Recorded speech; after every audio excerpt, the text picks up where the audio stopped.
قرآن و سنت پہ اگر ایمان ہے نا تو ہمیں پتہ چلتا ہے کہ عورت کے آنے سے رزق میں برکت ہی ہوتی ہے، نحوستیں کم ہوتی ہیں. نکاح منحوس عمل ہے جو اس سے نحوستیں ہوں گی، یہ مبارک عمل ہے، مبارک عمل ہے. اب اگر کسی کے ساتھ الٹا معاملہ ہو رہا ہے تو وہ یقین کر لے کہ یہ نکاح ہے، اگر نہ ہوتا تو اس سے زیادہ الٹے حالات ہوتے میرے ساتھ. شادی کی وجہ سے کچھ بچت ہو گئی ہے.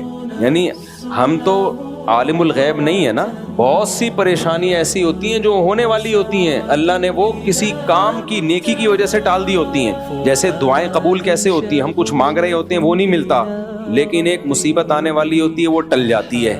اب وہ مصیبت ہمیں نظر تھوڑی آ رہی ہے، تو جس کا غیب پر ایمان ہوگا وہ کہے گا بھائی دعا قبول ہو رہی ہے. جس کا غیب پر ایمان نہیں ہوگا وہ کہے گا میں تو مانگ رہا ہوں کچھ بھی نہیں مل رہا مجھے. بھائی کچھ مل تو نہیں رہا، لیکن بہت سی چیزیں جو مصیبتیں آنی تھیں وہ ٹل رہی ہیں.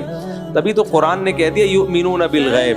وہ اسلام سے فائدہ وہی اٹھائے گا جو اللہ کی باتوں کو بن دیکھے ایمان لائے گا. تو جو لوگ کہتے ہیں ہم نے شادی کی اور غریب ہو گئے، میں ان سے کہتا ہوں بہت زیادہ غریب ہونا تھا تم نے، نکاح کی برکت سے کم غریب ہوئے ہو. کیا ہوئے ہو؟ کم غریب ہوئے.